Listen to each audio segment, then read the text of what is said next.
लेकिन असली चिंता उन चीज़ों से है जो इसके पीछे आ रही हैं। मानवाधिकार अधिनियम में संशोधन, आपराधिक संहिता में संशोधन, जो वाकई में बहुत चिंता का कारण बनती हैं। और यह आदेश इस देश को ऐसे नए क्षेत्रों में ले जाएगा जहां अभी तक कोई और राष्ट्र नहीं गया है। पवित्र आत्मा की प्रेरणा से मसीह को चुनकर हम सच्ची स्वतंत्रता पाते हैं। आज हमें संविधान, उसकी सुरक्षा और प्रावधानों का पुनर्मूल्यांकन करना जरूरी है।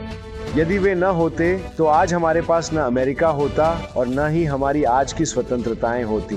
हम एक ऐसे युग में जी रहे हैं जहां गलत जानकारी, कैंसल कल्चर, अंतरात्मा पर दबाव और स्थापित रूढ़िवादिता से अलग सोचने वालों के प्रति असहिष्णुता फैली हुई है।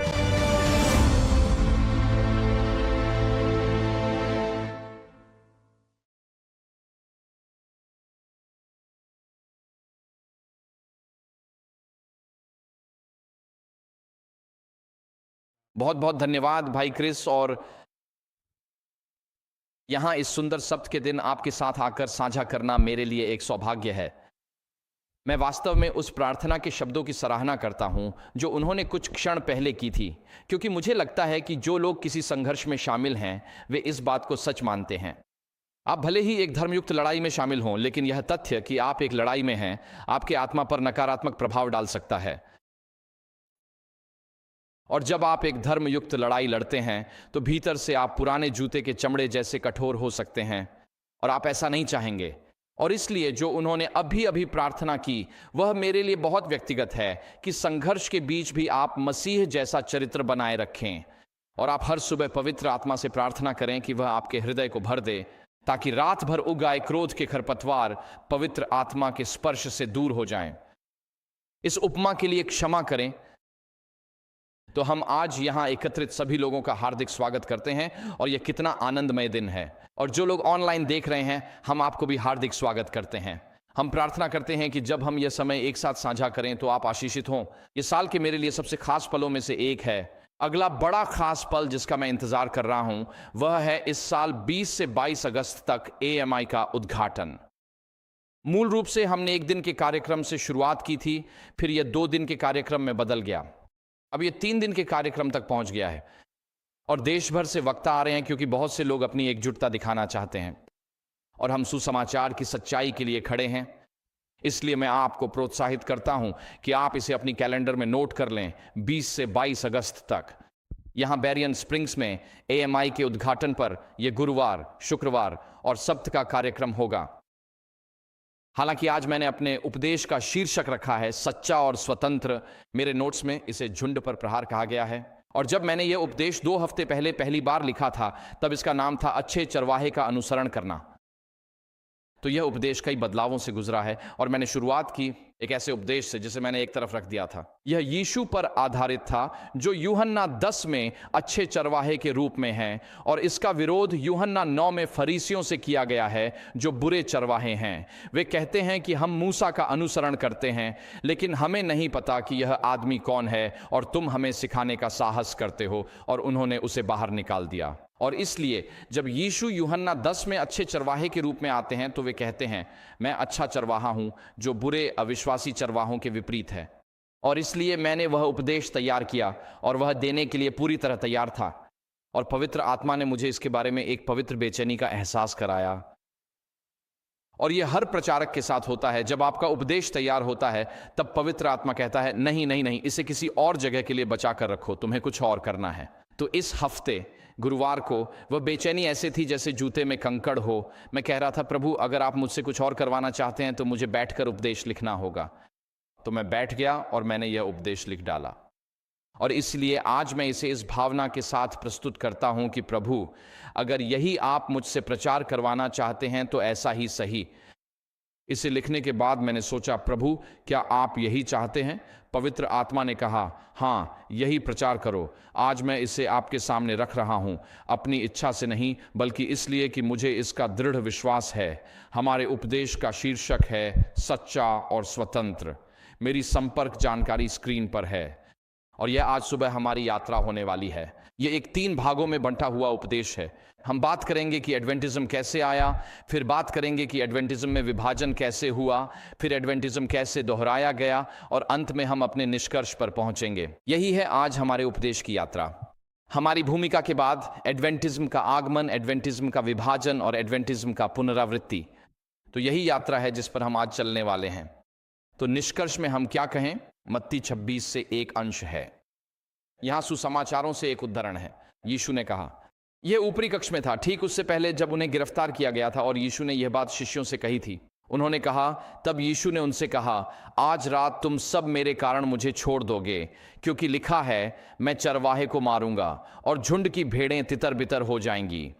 यहां पुराने नियम में भविष्यवक्ता जकरयाह का उद्धरण दिया गया है, और उसी रात जो हुआ वह यह था कि चरवाहे को मारा गया। यीशु अच्छे चरवाहे थे, उन्हें मारा गया, उन्हें गिरफ्तार किया गया और झुंड तितर बितर हो गया। और हम उद्धार के इतिहास में पाते हैं कि जब झुंड पर प्रहार होता है तो झुंड कभी एक साथ नहीं रहता। जब चरवाहों पर प्रहार होता है तो झुंड हमेशा तितर बितर हो जाता है।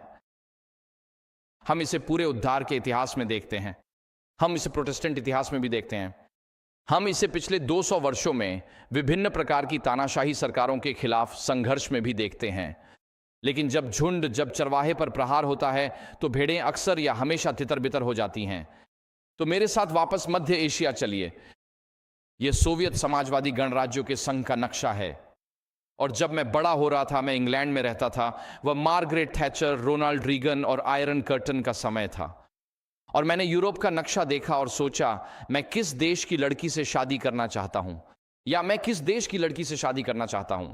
और मैंने यूरोप का नक्शा देखा और कहा, ठीक है, मुझे उस देश की महिलाएं पसंद नहीं हैं, लेकिन मुझे उस देश की महिलाएं पसंद हैं। तो मैंने 10 भाषाओं में सीखा, मैं तुमसे प्यार करता हूं, मैं तुमसे शादी करना चाहता हूं, बस यूं ही, क्योंकि आप जानते हैं लड़के आमतौर पर बहुत जल्दी अपना मन बना लेते हैं।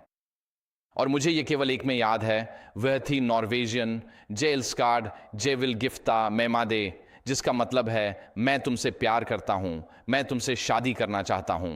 तो मैंने इसे 10 भाषाओं में सीखा, और मैंने कभी भाषाएं सीखने के बारे में सोचा ही नहीं था। आयरन कर्टन के पूर्वी हिस्से में, खैर आयरन कर्टन गिर गया और मैंने आयरन कर्टन के पीछे से एक महिला से शादी की। खैर, यहां समाजवादी सोवियत गणराज्यों के संघ का एक नक्शा है। हम आमतौर पर नक्शों को ब्रिटेन के दृष्टिकोण से देखते हैं, जहां 0 ग्रीनविच मीन टाइम होता है, और सब कुछ या तो ग्रीनविच के पश्चिम में होता है या पूर्व में, लेकिन लंदन में। लेकिन यह एक नक्शा है जैसा कि सोवियत लोग इसे देखते थे। और आप स्क्रीन के बिल्कुल बाईं तरफ देख सकते हैं, वहां बेलारूस है, यूक्रेन है, बाल्टिक क्षेत्र हैं, फिर नीचे बाईं कोने में काकेशस है। और जैसे आप नक्शे में देख रहे हैं, लगभग 7 बजे की दिशा में वहां मध्य एशियाई गणराज्य हैं। हम उन्हें पहले स्तान और बान कहा करते थे। ताजिकिस्तान, तुर्कमेनिस्तान, उज्बेकिस्तान, कजाकिस्तान और अजरबैजान। यही वह जगह है जहां मैंने अपने जीवन के कई खुशहाल साल बिताए हैं। यहां पूर्व सोवियत संघ की एक और स्पष्ट तस्वीर है। और आप देख सकते हैं कजाकिस्तान, जो वहां बीच में वह बड़ा नीला हिस्सा है। कजाकिस्तान पश्चिमी यूरोप के आकार का है, जिसमें केवल कुछ ही मिलियन लोग रहते हैं। यह मूल रूप से खाली जगह है। और कजाकिस्तान के ठीक दक्षिण में छोटे छोटे स्थान देश हैं, वहां तुर्कमेनिस्तान है। और जो सुनहरे रंग का संस्करण आपके पास है, उसमें यह नहीं दिखता, वह है उज्बेकिस्तान। और आज मैं एक ऐसी कहानी के बारे में बात करने जा रहा हूं जो उज्बेकिस्तान में घटी थी, जो आज भी एक राष्ट्र है।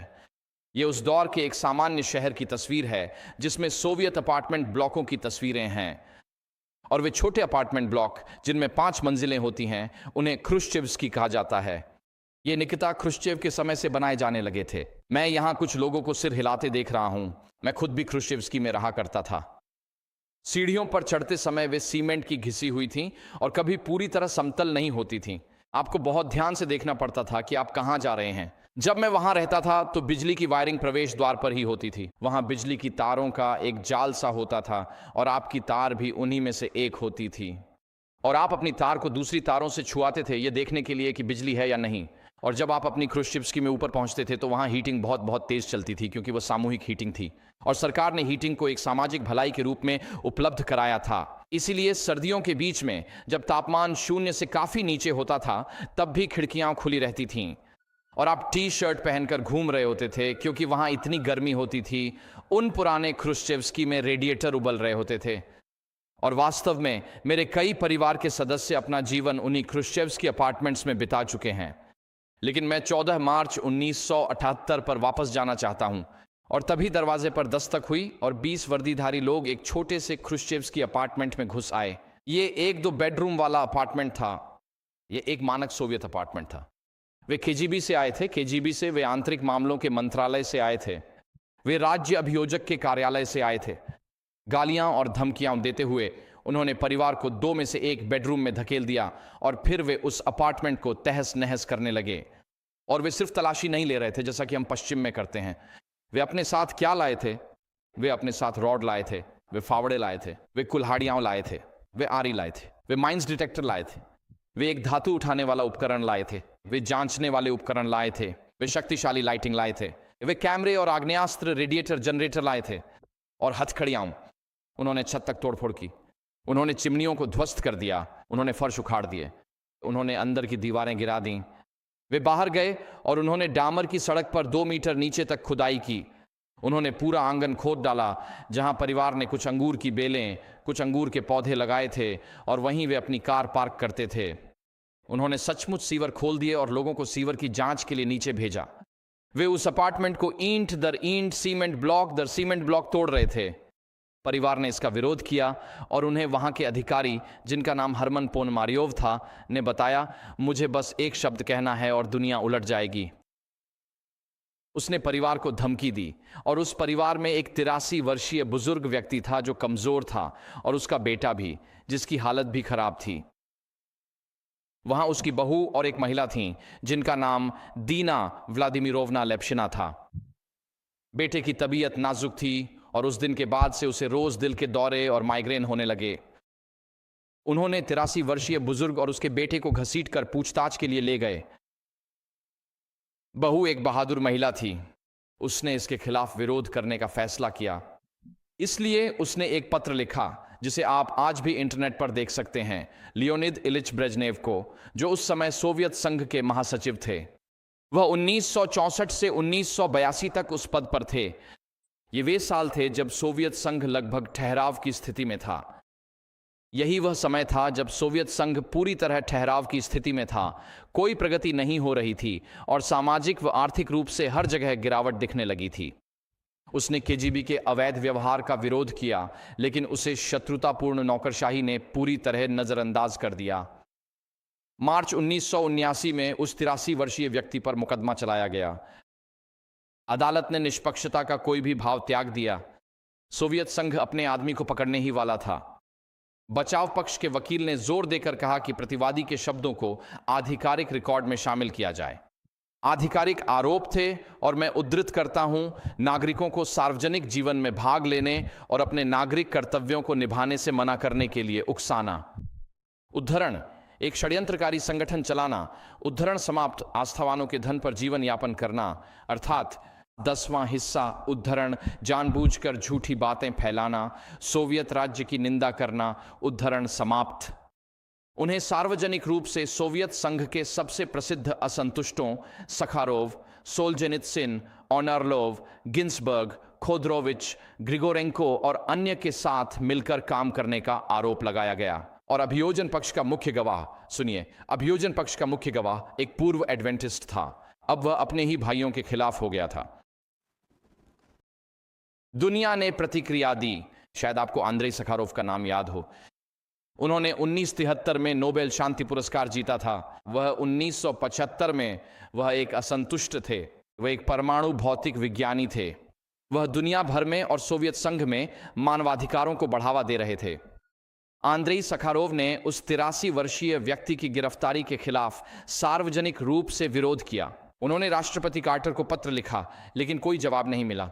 उन्होंने पोप को पत्र लिखा, लेकिन कोई जवाब नहीं मिला।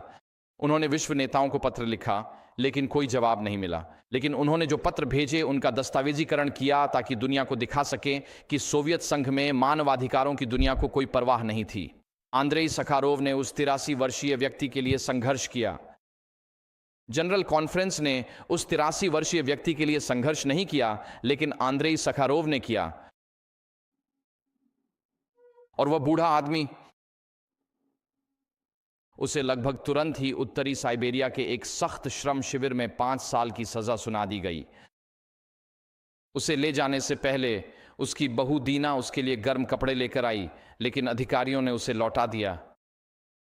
कुछ महीनों बाद साइबेरिया की टुंड्रा में उसका शरीर जवाब दे गया। उसकी दौड़ पूरी हो चुकी थी।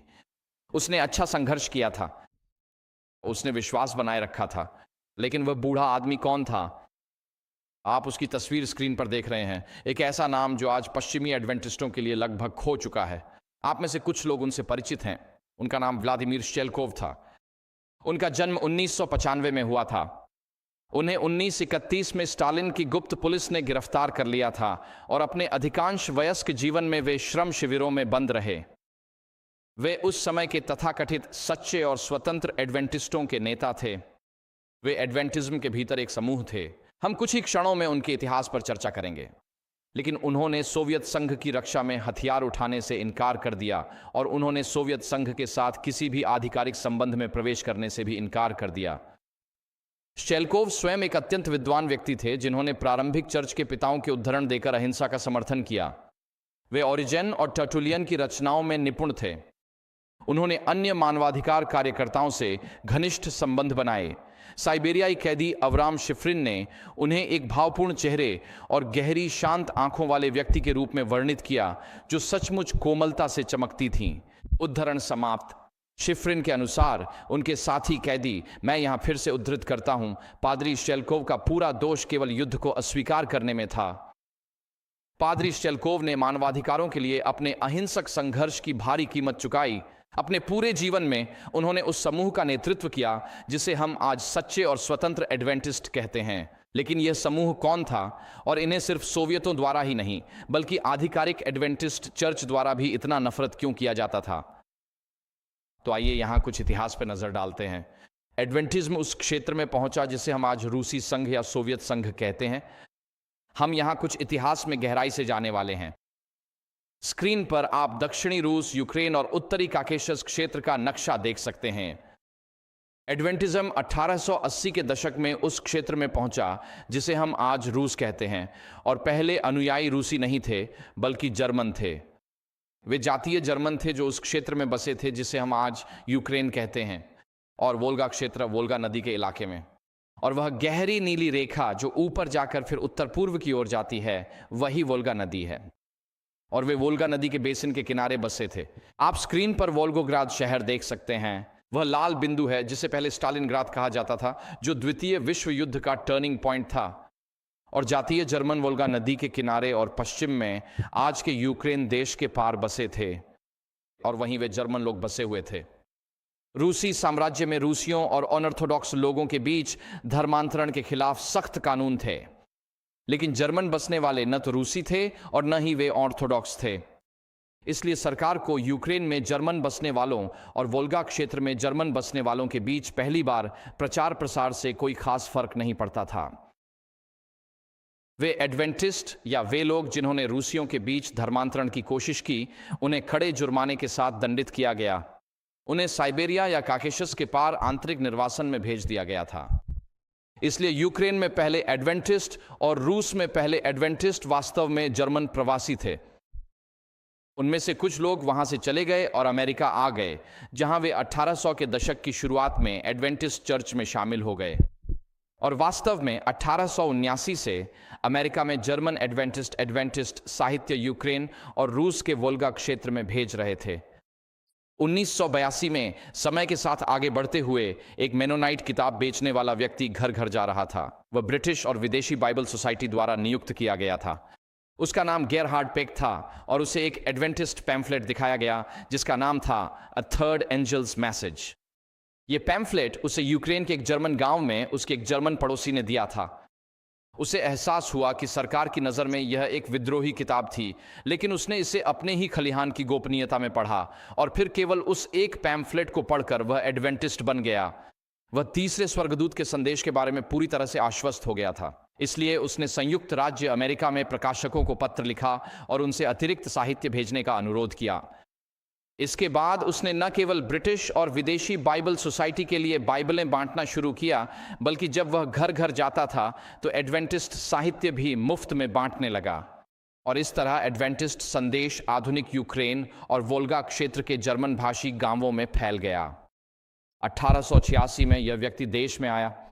उसका नाम लुडविग कोनराडी था। अब मैं जानता हूं कि वह एडवेंटिस्ट इतिहास में एक विवादास्पद व्यक्ति है। यह इस पर निर्भर करता है कि बाद में वह कहां गया, लेकिन 1886 में उन्हें हमारे जनरल कॉन्फ्रेंस द्वारा स्विट्जरलैंड और मध्य यूरोप में एडवेंटिस्ट कार्य स्थापित करने के लिए भेजा गया था। और जब वह स्विट्जरलैंड में रह रहे थे और जर्मनी की यात्राएं कर रहे थे, तब उन्होंने देखा कि रूस में रहने वाले जर्मन एडवेंटिस्ट अपने जर्मन रिश्तेदारों को जर्मनी में मदद के लिए पत्र लिख रहे थे। तो उन्होंने कहा, अच्छा, शायद मैं मदद कर सकता हूं। तो 1886 में लुडविग कोनराडी दक्षिण पश्चिम यूक्रेन के ओडेसा गए, जो आज काला सागर के तट पर है। और वे वहां गए और वहां उनकी मुलाकात भाई पेक से हुई और दोनों ने मिलकर क्रीमिया का सफर किया। वे यूक्रेन पार कर गए। उन्होंने वोल्गा क्षेत्र और वोल्गा नदी की यात्रा की और वे कॉक्सस क्षेत्र में भी गए। वे सप्त मानने वाले जर्मनों के समूहों से मिलते, प्रचार करते, बपतिस्मा देते और उन नव विश्वासियों को प्रोत्साहित करते थे। और पहले रूसी नव विश्वासी एक शहर में बपतिस्मा के दौरान आए जिसका नाम था बर्डाबालूट।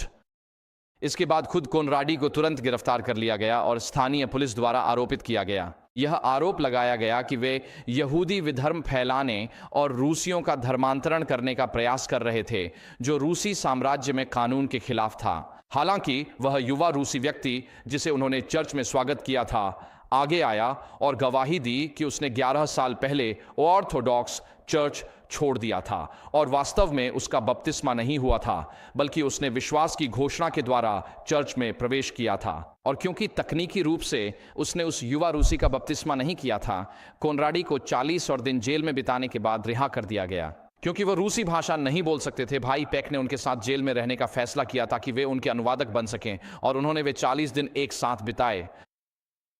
1989 तक यूक्रेन, वोल्गा क्षेत्र और आज के पोलैंड के दक्षिणी हिस्सों में एडवेंटिस्ट मंडलियां बिखरी हुई थीं। एडवेंटिस्ट आंदोलन ने इस क्षेत्र में तेजी से विकास किया। विश्वास योग्य प्रचार, गुप्त गृह चर्च समूहों के माध्यम से और उत्पीड़न की शत्रुतापूर्ण रोशनी में। जब नए विश्वासियों को निर्वासित किया गया और उनमें से कई को मध्य एशिया भेजा गया, तो वे मजाक करते थे कि सरकार मिशनरियों की यात्रा का खर्च उठा रही है। और जहां भी एडवेंटिस्ट कैदी गए, वहां गृह चर्चें शुरू हो गईं। और हम अक्सर अमेरिका को एक बड़ा देश मानते हैं, लेकिन हम केवल 4 टाइम जोन, हाँ, ईस्ट कोस्ट से पैसिफिक तक, हवाई तो बाहर है, लेकिन सिर्फ मुख्य भूमि में 4 टाइम जोन हैं। रूस लगभग 12 टाइम जोन चौड़ा है। यह बहुत विशाल है। तो जब आपको मध्य साइबेरिया में निर्वासित किया जाता था, तो आप 9 टाइम जोन दूर हो सकते थे। ऐसे इस तरह समझिए जैसे कि आपको बेरियन स्प्रिंग्स से जॉर्डन या सऊदी अरब देश में निर्वासित कर दिया गया हो। आज के समय में बिना आधुनिक दूरसंचार के यह उतनी ही दूरी है। और इस तरह एडवेंटिस्टों को उत्पीड़न के कारण बिखेर दिया गया। 1990 के दशक में रूसी जार निकोलस द्वितीय के शासन में, लेकिन वे जहां भी गए उन्होंने चर्च शुरू किए। और ज्यादा समय नहीं बीता कि चर्च में रूसी लोगों की संख्या उस क्षेत्र में जर्मनों की संख्या से अधिक हो गई। रूसी विश्वासियों के लिए एडवेंटिज्म में ऐसा क्या आकर्षक था? एडवेंटिज्म में कई ऐसी विशेषताएं थीं जो लोगों को आकर्षित करती थीं। पहली बात यह थी कि हम कट्टर सुधार आंदोलन का हिस्सा हैं। यह विचार कि हर पुरुष, महिला या बच्चा स्वयं परमेश्वर के वचन को पढ़ने का अधिकार और जिम्मेदारी रखता है, और परमेश्वर आपसे अपने वचन के माध्यम से बात करेगा जो आपकी समझ के लिए पर्याप्त है ताकि आप उद्धार प्राप्त कर सकें।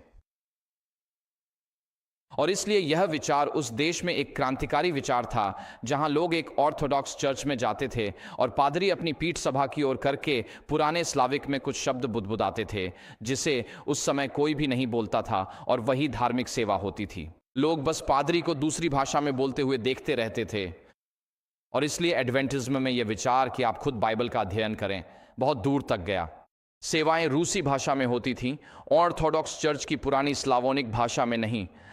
एडवेंटिस्ट प्रचारकों ने व्यक्तिगत भक्ति जीवन, व्यक्तिगत पवित्रता की आवश्यकता पर जोर दिया, एक ऐसे समाज में जहां शराबखोरी आम थी और अपने लिए प्रार्थना करने की क्षमता और संभावना पर भी।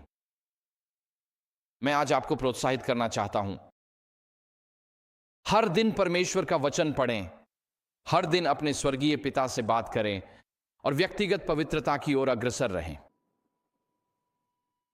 यह सुसमाचार संदेश का हिस्सा है। अब हमारे देश में हमें यह करने की स्वतंत्रता है। इन स्वतंत्रताओं की अनदेखी न करें, इन्हें कभी भी हल्के में न लें। और एक और बात जो एडवेंटिस्ट चर्च ने दी वह यह थी कि जब किसी सदस्य पर अत्याचार होता था तो बाकी चर्च उसके समर्थन में एकजुट हो जाता था।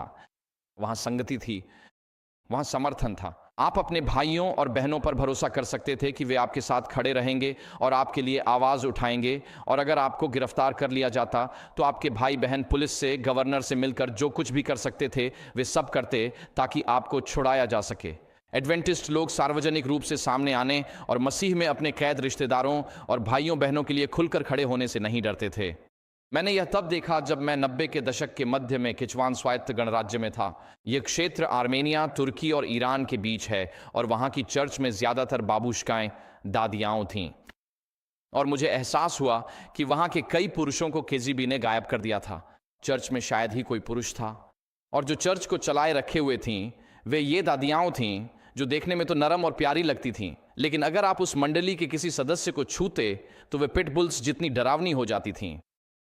और वे बिना डरे केजीबी अधिकारियों के पास जाती और अपनी बहन की रिहाई की मांग करती। और केजीबी सोचता था ये दादियाओं क्या कर लेंगी। उन्हें लगता था कि दादियाओं कोई बड़ा खतरा नहीं है, इसलिए वे चर्च के सदस्यों को छोड़ देते थे।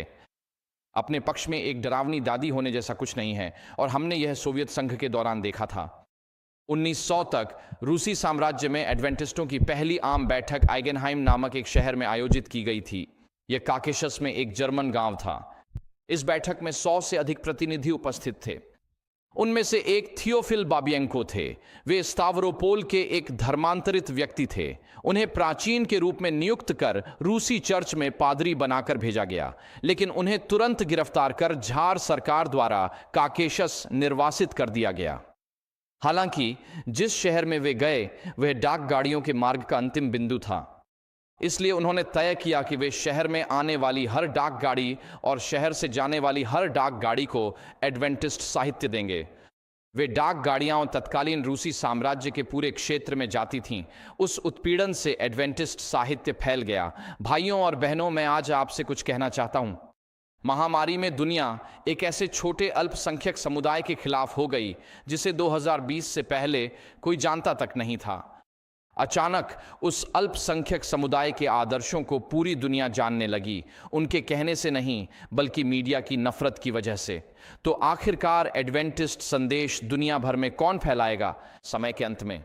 सिर्फ हमारा प्रचार नहीं बल्कि परमेश्वर के प्रति हमारी वफादारी मायने रखती है। पशु का चिन्ह न लेने वालों के उत्पीड़न से दुनिया जानेगी कि एक समूह इसे नहीं मानता, वे इसे क्यों नकारते हैं और उनका विश्वास क्या है, और वे आर्थिक दबाव और अंततः मृत्युदंड को स्वीकार करने के लिए क्यों तैयार हैं। इन एडवेंटिस्टों में कुछ खास है जो पशु के चिन्ह की घोषणा कर रहे हैं। उत्पीड़न जरूरी नहीं कि कोई बुरी बात हो। मैं आपको अपने व्यक्तिगत अनुभव से बता सकता हूं और मैं जानता हूं कि जीसी और डिवीजन के वकील ये उपदेश देखते हैं कि उत्पीड़न के लिए धन्यवाद। एक प्रचारक के लिए उत्पीड़ित होना सबसे बड़ा विज्ञापन है और एक पादरी के लिए प्रतिबंधित होना सबसे बड़ा विज्ञापन है, क्योंकि हर कोई सुनना चाहता है कि आप क्या कहने वाले हैं। आप निषिद्ध फल बन जाते हैं। तो फिर 1905 में क्या हुआ? जब निकोलस द्वितीय, रूस में सामाजिक उथल पुथल थी, लोग आधुनिकीकरण चाहते थे, तो एक नया सामाजिक अनुबंध पेश किया गया और उस सामाजिक समझौते में जार ने इस बात पर सहमति जताई कि रूसी साम्राज्य के भीतर धार्मिक स्वतंत्रता होगी और रूसी ऑर्थोडॉक्स चर्च के अलावा अन्य संप्रदायों को भी पंजीकृत होने की अनुमति दी गई। और उसी समय बपतिस्मा, मेथोडिस्ट और एडवेंटिस्ट जैसी चर्चों को 1905 में रूस में अपनी पंजीकरण प्राप्त हुई और 1906 में सोवियतों के आने से बहुत पहले। तो एडवेंटिस्ट चर्च को 1906 में झार शासन द्वारा आधिकारिक रूप से मान्यता दी गई थी। सदस्यता बढ़कर 40 से अधिक मंडलियों और 2500 से अधिक सदस्यों तक पहुंच गई थी। अब वे अपना साहित्य अपने ही प्रकाशन गृह से प्रकाशित कर रहे थे और प्रथम विश्व युद्ध की पूर्व संध्या तक लगभग 6000 एडवेंटिस्ट हो गए थे, जिनमें से कई पादरी रूस में नहीं बल्कि जर्मनी के फ्रीडेंसाउ में प्रशिक्षित हुए थे, क्योंकि अधिकांश मूल पादरी जर्मन थे। और जब मैं 90 के दशक के मध्य में कजाकिस्तान स्थित सेंट्रल यूनियन गया था, तब यूनियन के अध्यक्ष एक व्यक्ति थे जिनका नाम पास्टर श्वार्ज़कोफ था। मैंने सोचा ये तो रूसी नाम नहीं है, तो मैंने आसपास पूछा और उस यूनियन में लगभग 60 पादरी थे, जिनमें से 58 जर्मन थे। और कुछ साल बाद वे सभी जर्मनी चले गए और उस क्षेत्र में चर्च को लगभग बिना पादरियों के छोड़ दिया। तो वहां एक हड़बड़ी मच गई। बुजुर्गों और नए पादरियों के लिए प्रशिक्षण कार्यक्रम शुरू किया गया, क्योंकि सोवियत संघ के पतन के बाद इतने सारे जर्मन मूल के पादरी वापस जर्मनी चले गए थे। खैर, जब प्रथम विश्व युद्ध शुरू हुआ तो कई एडवेंटिस्टों को साइबेरिया के मध्य भाग में झाड़ द्वारा चलाए जा रहे श्रम शिविरों में निर्वासित कर दिया गया, क्योंकि वे दो कारणों से समस्या पैदा कर रहे थे। पहला, वे जर्मन थे और दूसरा, वे एक क्रांतिकारी संप्रदाय थे। पादरियों को कैद कर लिया गया और आप वहां कुछ तस्वीरें देख सकते हैं उन श्रम शिविरों की। और ज्यादातर लोग झाड़ के श्रम शिविरों में जीवित नहीं बच पाए। इन शिविरों का आविष्कार सोवियतों ने नहीं किया था। ये शिविर जार निकोलस द्वितीय के शासन में बहुत पहले से मौजूद थे, लेकिन उन शिविरों में कई पादरियों की मृत्यु हो गई। और जैसे जर्मनी में हुआ, वैसे ही रूस में भी चर्च जबरन भर्ती के विचार पर बंट गया था। और ब्रिटेन में चर्च ने कहा, हम विवेक के आधार पर आपत्ति करने वाले हैं, हम साम्राज्य की रक्षा के लिए युद्ध नहीं करेंगे। और इसी कारण कई एडवेंटिस्टों ने प्रथम विश्व युद्ध के दौरान ब्रिटेन में श्रम शिविरों में समय बिताया। मेरे परदादा मेरे परिवार के पहले एडवेंटिस्ट थे। उनका बपतिस्मा ठीक द्वितीय विश्व युद्ध से पहले हुआ था। पहले विश्व युद्ध में वह इंग्लैंड के दक्षिणी तट पर डॉक वर्कर था। युद्ध शुरू होने पर वह 40 अन्य एडवेंटिस्टों के साथ शामिल हुआ और पूरा समय एक कठोर श्रम शिविर में काटा। लेकिन जर्मनी में चर्च विभाजित हो गया और आधिकारिक जर्मन चर्च ने कहा, हम कैसर के लिए लड़ाई का समर्थन करते हैं और हम गोला बारूद कारखानों में काम करने का समर्थन करते हैं सब्त के दिन, क्योंकि यह आपका देशभक्ति कर्तव्य है। और इसलिए उस समूह को एक तरह से बाहर कर दिया गया और अब हम उन्हें रिफॉर्म एडवेंटिस्ट्स के नाम से जानते हैं। और वही विभाजन रूस में भी हुआ। रूस में एडवेंटिस्ट्स विभाजित हो गए थे। क्या आप जर्मनों के खिलाफ रूसी साम्राज्य के लिए लड़ेंगे या हम विवेकपूर्ण भर्ती की स्थिति पर कायम रहेंगे? और इस तरह 1914 से 1917 के बीच रूसी साम्राज्य के अंतिम 3 वर्षों के दौरान यह विभाजन दिखाई देने लगा। लेकिन जब बोल्शेविक सत्ता में आए तो लेनिन ने अधिकांश विवेक के कैदियों को रिहा कर दिया। हम लेनिन को इतिहास के राक्षसों में से एक मानते हैं। हाँ, वह थे, लेकिन उन्होंने कुछ ऐसे काम भी किए जिनकी वजह से एडवेंटिस्ट्स के बीच उनकी लोकप्रियता बढ़ गई। लेनिन ने जो एक काम किया वह यह था, 4 जनवरी 1919 को जारी एक आदेश में उन्होंने विवेक की स्वतंत्रता के आधार पर एडवेंटिस्ट्स को सैन्य सेवा से छूट दे दी। वह थे व्लादिमीर लेनिन। उन्होंने एडवेंटिस्ट्स को सैन्य सेवा से छूट दी थी। उन्होंने कहा, आपको रेड आर्मी में लड़ने की जरूरत नहीं है, हम आपको छूट देंगे। और इसीलिए कई एडवेंटिस्ट्स के लिए लेनिन को कई वर्षों तक बहुत सम्मान की दृष्टि से देखा गया, क्योंकि उन्होंने उनकी विवेक की स्वतंत्रता का समर्थन किया था। कई राजनीतिक कैदियों और विवेक के कैदियों को झाड़ के जेल शिविरों से रिहा कर दिया गया और लेनिन ने ईसाइयों को खुलेआम प्रचार करने और कम से कम शुरुआत में निजी धार्मिक कक्षाएं आयोजित करने का अवसर दिया। लेनिन की टिप्पणी उन रूढ़िवादी पादरियों के बारे में थी जो बोल्शेविकों के साथ मार्च कर रहे थे। उन्होंने उन्हें उपयोगी मूर्ख कहा था, क्योंकि उन बोल्शेविक पादरियों में से कई ऐसे बैनर उठा रहे थे जिन पर समानता, न्याय और स्वतंत्रता जैसी बातें लिखी थीं, और वे बोल्शेविकों के साथ मार्च कर रहे थे। लेकिन जब बोल्शेविक सत्ता में आए तो उन पादरियों और रूढ़िवादी पुरोहितों में से कई को कैद कर लिया गया या उन्हें फांसी दे दी गई या साइबेरिया भेज दिया गया। तो लेनिन ने एडवेंटिस्टों को सामूहिक फार्म स्थापित करने की अनुमति दी थी। एडवेंटिस्टों ने आधुनिक यूक्रेन में 7 सामूहिक फार्म स्थापित की, जिन्हें कृषि के जन आयोग द्वारा स्वीकृति मिली थी। वे सामूहिक फार्म बहुत ही उत्पादक बन गए, लेकिन इससे नास्तिक अधिकारियों में ईर्ष्या पैदा हो गई। 1928 तक सोवियत संघ में लगभग 14,000 एडवेंटिस्ट थे, लेकिन मुसीबत आने वाली थी, भीतर से भी और बाहर से भी। तो हमने देखा कि एडवेंटिज्म कैसे आया। अब हम देखेंगे कि एडवेंटिज्म कैसे विभाजित हुआ। जारों के शासन में एडवेंटिस्टों के मुख्य सिद्धांतों के कारण राज्य के साथ टकराव हुआ, और ये वही 3 मुख्य सिद्धांत हैं जो आप स्क्रीन पर देख रहे हैं। पहला मुख्य सिद्धांत यह था, एक नास्तिक राज्य की रक्षा के लिए हथियार उठाना और मारना। एडवेंटिस्टों का मानना है कि हमें परमेश्वर ने उस राज्य के नाम पर मारने के लिए नहीं बुलाया है जो परमेश्वर के अस्तित्व से इनकार करता है। हम एक नास्तिक राज्य की रक्षा नहीं करने वाले थे और वे इसे छठे आदेश का उल्लंघन मानते थे। दूसरा कारण जिससे एडवेंटिस्टों को सोवियतों के साथ समस्या हुई, और यह उस समय की बात है जब लेनिन मर रहे थे और स्टालिन सत्ता में आ रहे थे, वह यह था कि जब आप सैन्य शपथ लेते हैं तो आप अपनी अंतरात्मा का नियंत्रण अपने कमांडिंग ऑफिसर को सौंप देते हैं। और अगर आप नॉर्थ अमेरिकन डिवीजन के चैपलेंसी विभाग को देखें तो वे आज भी सैन्य सेवा के बारे में वही तर्क इस्तेमाल करते हैं, यहां तक कि अमेरिका में भी, कि जब आप सैन्य शपथ लेते हैं तो आप अपनी अंतरात्मा का नियंत्रण अपने कमांडिंग ऑफिसर को सौंप देते हैं। और इसमें समस्या यह है कि सबसे बड़ा आदेश और पहला आदेश यही है कि तुम अपने प्रभु परमेश्वर से अपने पूरे हृदय, आत्मा और मन से प्रेम करो। जब आप अपने कमांडिंग ऑफिसर को उस संबंध का नियंत्रण सौंपते हैं तो आप सबसे बड़े आदेश का उल्लंघन कर रहे हैं। तीसरा कारण यह था कि एडवेंटिस्टों को बोल्शेविकों या सोवियत संघ के साथ समस्या हुई, वह था सैन्य सेवा में सप्त के दिन का अपमान। तो इन तीन कारणों से एडवेंटिज्म में चर्च के भीतर विभाजन हो गया। 1920 के शुरुआती वर्षों में 1924 से 1928 तक के साल वे थे जब यह विभाजन सभी के लिए और अधिक स्पष्ट होता गया। अब जब एडवेंटिस्ट चर्च को 1906 में झार के अधीन कानूनी मान्यता मिली तो उन्होंने झार को बहुत सावधानी पूर्वक शब्दों में लिखा हुआ एक शुभकामना पत्र भेजा।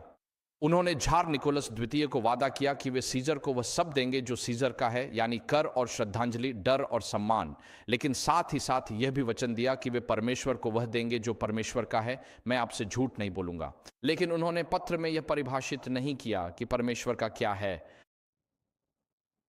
लेकिन अब एडवेंटिस्टों के बीच विभाजन और अधिक खुलकर सामने आने लगा था। 1924 से 1928 तक मुख्य मुद्दा यही था, क्या एडवेंटिस्टों को रेड आर्मी में जबरन भर्ती स्वीकार करनी चाहिए?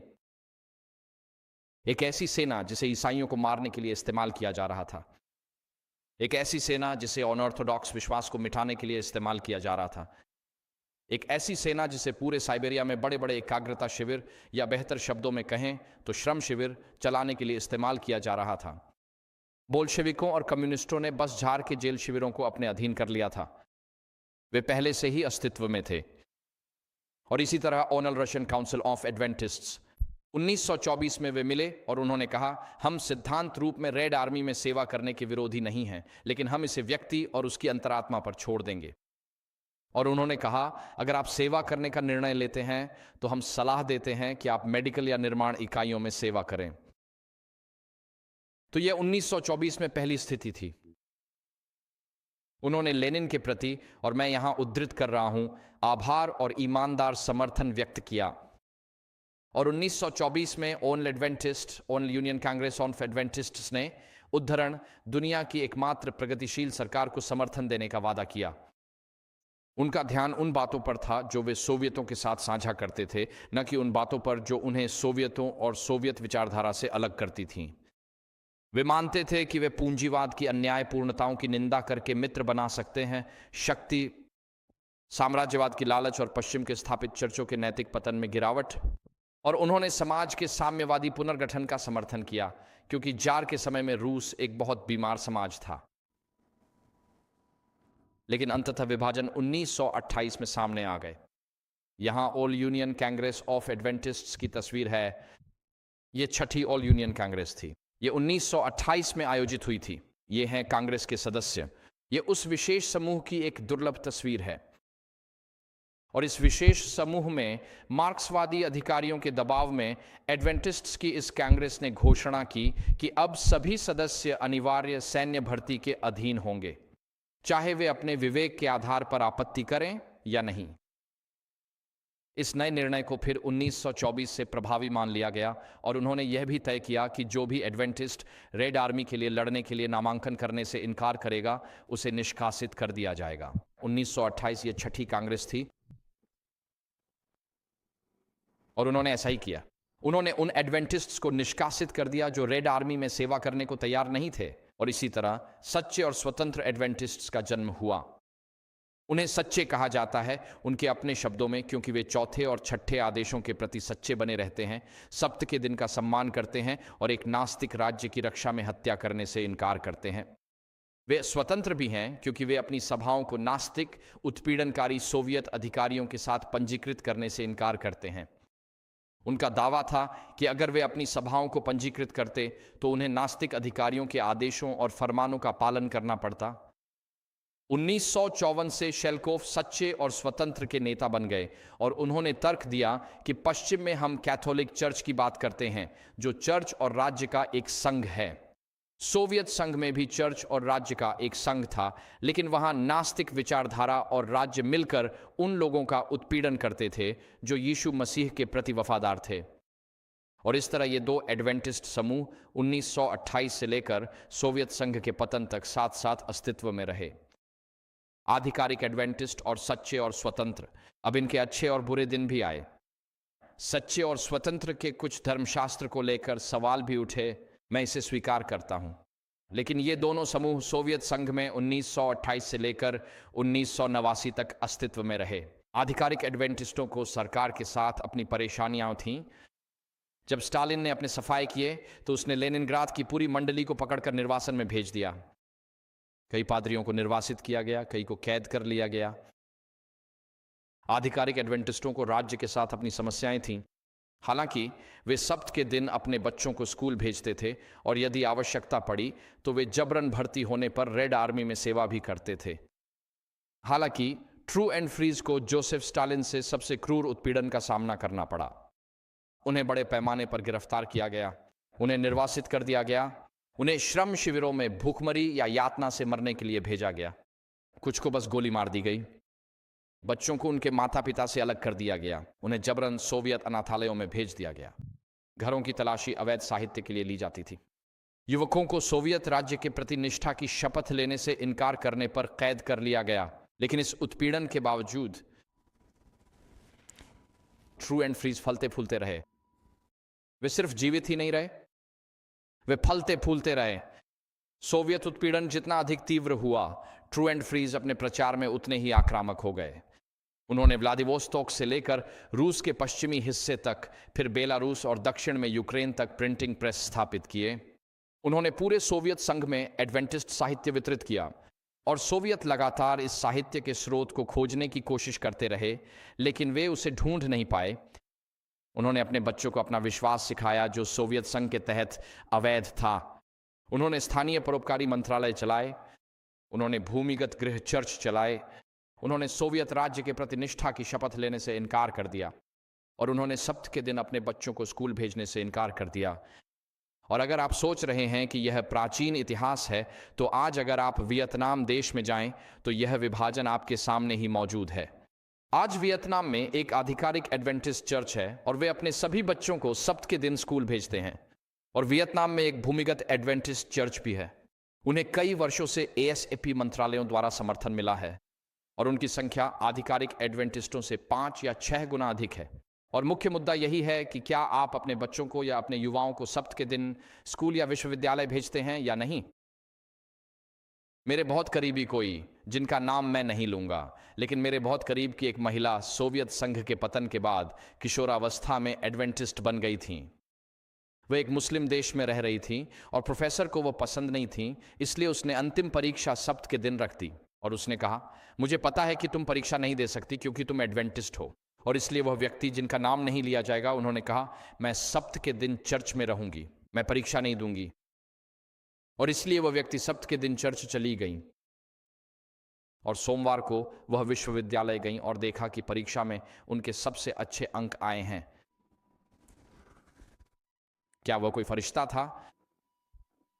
मुझे नहीं पता कि अकादमिक बेईमानी की नीति पवित्र आत्मा के काम के बारे में क्या कहती है, लेकिन उन्होंने उस परीक्षा में शानदार अंक प्राप्त किए जो उन्होंने कभी दी ही नहीं थी, क्योंकि उन्होंने सब्त के दिन परमेश्वर की आराधना करना चुना था। और आप जानते हैं, उस समय 90 के दशक की शुरुआत में अगर आप परीक्षा नहीं देते थे तो आपको पूरा शैक्षणिक वर्ष दोबारा करना पड़ता था। और उस युवा व्यक्ति के कई दोस्तों को कई साल दोहराने पड़े, क्योंकि परीक्षाएं अक्सर सब्त के दिन ही रखी जाती थीं। और यहाँ अमेरिका में भी मैंने हाल ही में देखा कि हमारे एक राज्य में परीक्षाएं सब्त के दिन रखी गई हैं और हमारे युवा लोगों को यह निर्णय लेने के लिए मजबूर किया जा रहा है। मुझे याद नहीं कि वह तारीख कौन सी थी, लेकिन इस हफ्ते यह मेरी नज़र में आई थी। ये सिर्फ 30, 40, 50 साल पहले की बात नहीं है। ये समस्या आज अमेरिका में फिर से सिर उठा रही है। तो आखिरकार ब्रेजनेव के शासन में सोवियतों ने सच्चाई को हमेशा के लिए कुचलने और जड़ से खत्म करने का फैसला किया और उन्होंने 1978 से 1979 के बीच अभूतपूर्व उत्पीड़न के अभियान में केजीबी को छोड़ दिया। इसी संदर्भ में पादरी व्लादिमीर शेल्कोव की अंतिम गिरफ्तारी, मुकदमा, कारावास और मृत्यु हुई थी। मुझे नहीं पता कि आप 1978-79 में क्या कर रहे थे। मुझे 1980 की याद ओलंपिक के रूप में आती है जो मॉस्को में हुए थे। जब मैं 1980 के बारे में सोचता हूं तो यही बात मेरे दिमाग में आती है। शायद आप में से कुछ को 1980 याद ना हो, तब आप बहुत छोटे होंगे। शायद आप इसे याद करने के लिए बहुत बड़े हैं, मुझे नहीं पता। लेकिन मुझे 1980 की याद मॉस्को में हुए ओलंपिक और कई देशों द्वारा सोवियत संघ के अफगानिस्तान पर आक्रमण के कारण भाग न लेने के फैसले के रूप में आती है। मुझे इंग्लैंड में बड़े होते हुए यह एहसास नहीं था कि उसी समय मसीह में मेरे भाई बहन अपने विश्वास के लिए सबसे बड़ी कीमत चुका रहे थे। और इसलिए हम आज इन बातों के बारे में बात करते हैं, क्योंकि यह जरूरी है कि हम यह ना भूलें कि हमारे भाई बहनों ने क्या क्या सहा है। और हम यह भी नहीं भूलते कि मुख्य सबक यह है कि उत्पीड़न चर्च को मिटा नहीं सकता। शहीदों का लहू ही चर्च का बीज है। और उस समय जनरल कॉन्फ्रेंस का क्या हाल था? एल्डर नील विल्सन उस समय जनरल कॉन्फ्रेंस के अध्यक्ष थे। आप उनकी तस्वीर स्क्रीन पर देख सकते हैं।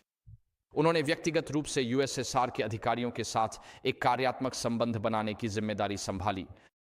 मेरा मानना है कि विचार यह था कि अगर हम इन लोगों के साथ सकारात्मक रूप से जुड़ें तो हम उन्हें सही दिशा में आगे बढ़ने में मदद कर सकते हैं।